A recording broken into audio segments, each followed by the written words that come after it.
$191. That's all that's left over for this budget after an income of over $7,000 hits a $434,000 debt load. Most people would look at this and see a financial disaster. But what if I told you with this exact same income and expenses, I can pay off nearly $500,000 in just 7.8 years? I'm putting this budget through a high-stakes simulation to prove that you don't need a raise, a side hustle, or even a lifestyle change to kill massive debt. I've used this exact method to pay off my own $300,000 mortgage in under 3 years, and I've watched viewers do the same just by watching these videos.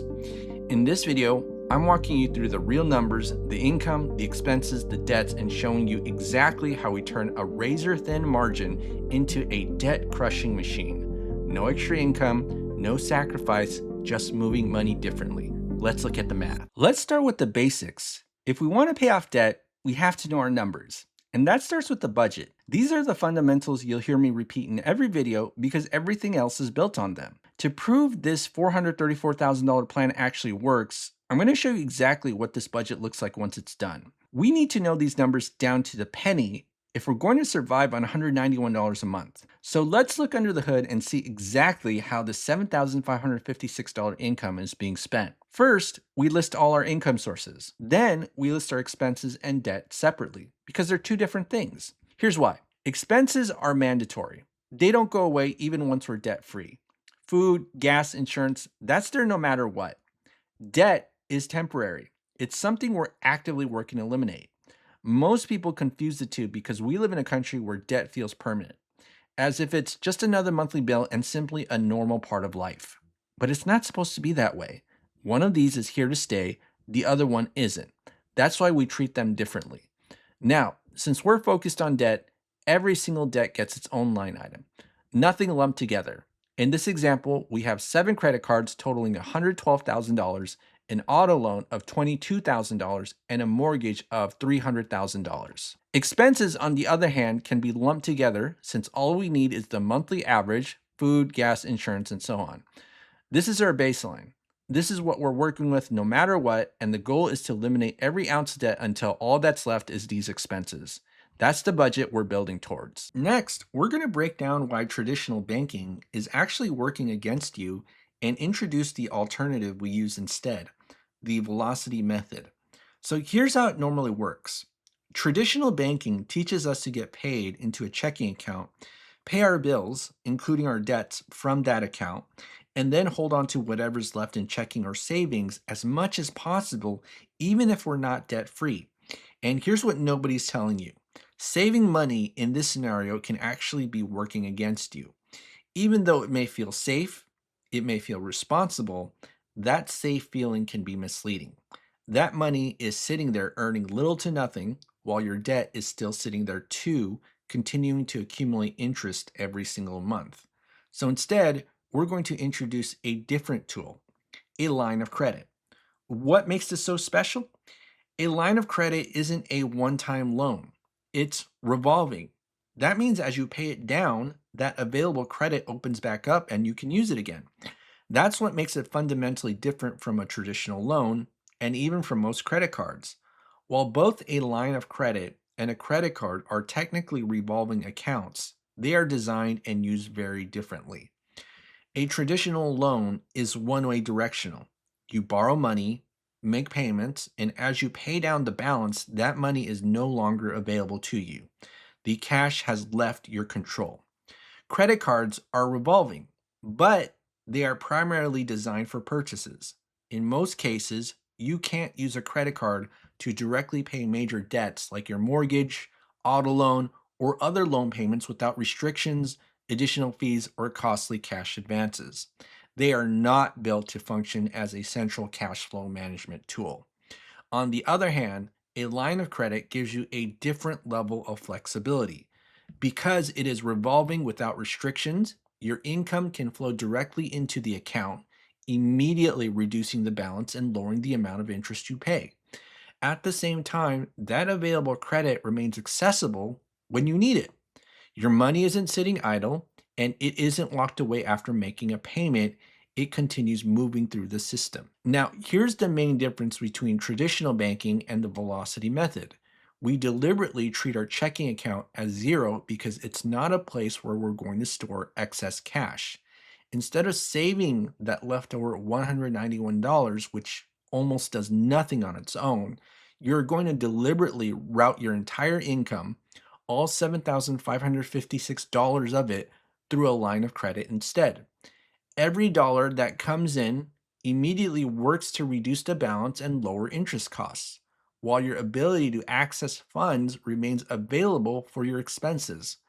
That one shift is what sets up everything we're about to do next. By the way, if you want me to run these exact numbers on your own budget instead of just watching mine, that's the first thing we do inside our coaching program. Links in the description if you want us to map yours out. Now, let me tell you the part that trips up most people. It's the order in which you pay off debt. And here's the easiest way to figure it out. We're going to run each debt through a simple formula called the cash flow index. It's the debt amount divided by the monthly payment. That's it. This tells us how efficiently each debt can be paid off using this strategy. In plain words, it's about how much bang you get for your buck in terms of cash flow. What does this mean in practice? Well, look at the 30-year mortgage. You'd have to pay off an insane amount, in this case $300,000, just to free up $1,400 a month in cash flow. Compare that to credit cards where you only need $45,000 to get that same $1,400 a month back. So we're going to run this across every single debt we have, each credit card, the auto loan, all of it, and then rank them from lowest to highest. Anything with a cash flow index under 50, we're going to move into the line of credit. In this example, we'll assume we have access to a $120,000 line of credit. I know for many of you, that's a shockingly high number. But as someone who personally has over $734,000 in lines of credit, just bear with me on this example and I'll make a whole separate video breaking down the secrets of getting credit. In our current scenario, we have $112,000 in credit card debt. Watch what happens to those minimum payments when we simply move the debt into a line of credit. They drop to zero. Now let's go back to that number from the very beginning. $191 left over every month. Same income, same expenses, nothing extra earned, no side hustle, no raise. Just by moving where that debt sits, that $191 becomes $3,728.46 in monthly cash flow. Now, here's the last major step. We route our entire paycheck into the line of credit, then pull out expenses from it as bills come due. Whatever cash flow is left over automatically pays the line of credit down every single month. That's the entire strategy.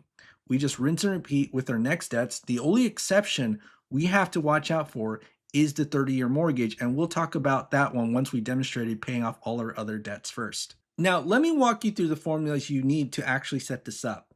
To get the next month's balance, you add the previous month's balance and previous month's interest, then subtract that month's cash flow. To estimate the interest, you take the average daily balance, multiply it by the interest rate, and divide by 12.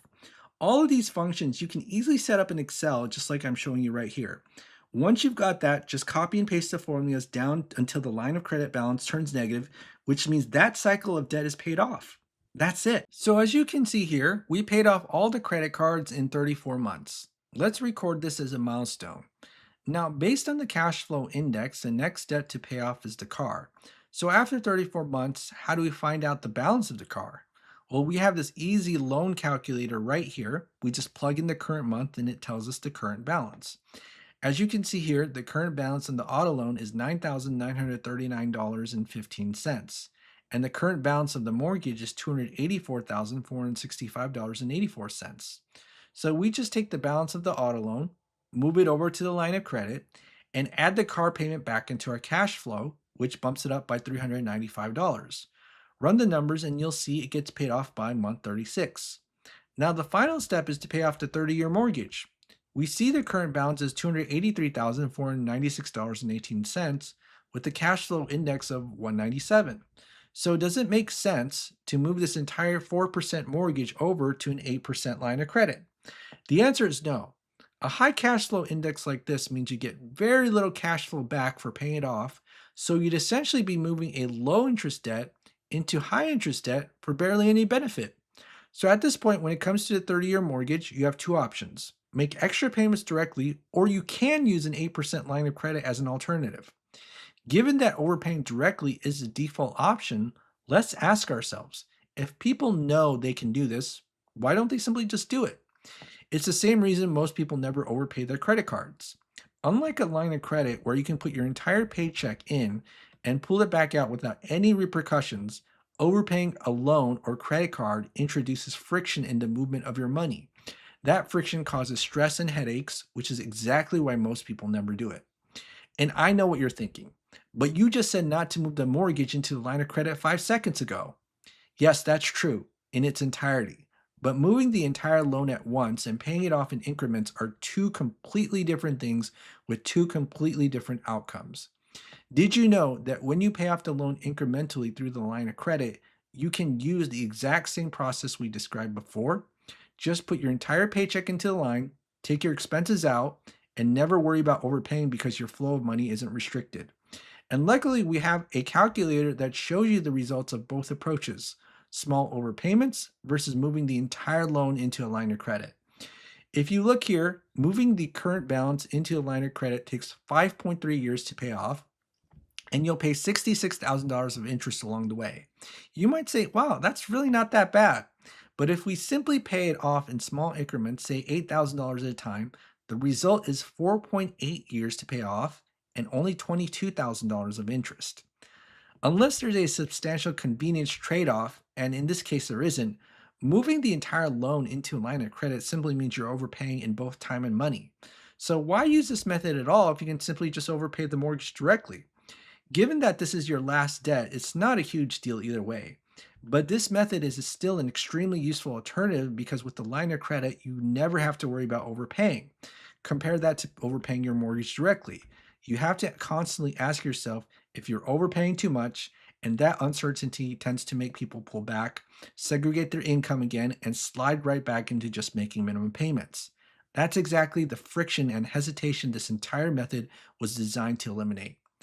Now that the mortgage is paid off, let's record this as a milestone. So that's $434,000 paid off in 7.8 years. So let's go back to where we started. $7,556 a month, $434,000 in debt, only $191 left over. On paper, that looks like a financial disaster, but we just proved dollar by dollar and month by month that it's not always about how much you make. It's also about how your money flows. So we had no raise, no side hustle, no lifestyle changes, just $191 that had nowhere to go turned into a system that paid off nearly $500,000 in 7.8 years. If you've been sitting on debt like this, telling yourself you need to earn more before you can fix it, I want you to rewatch this video. Because in most cases, that's simply not true. The numbers don't lie, and now you've seen exactly how they work. If you want help figuring out what your own numbers would look like, click the first link in the description and we'll walk through it with you. This video is for educational purposes only and is not financial or investment advice. Results vary based on your own numbers and execution. I'll see you on the next one.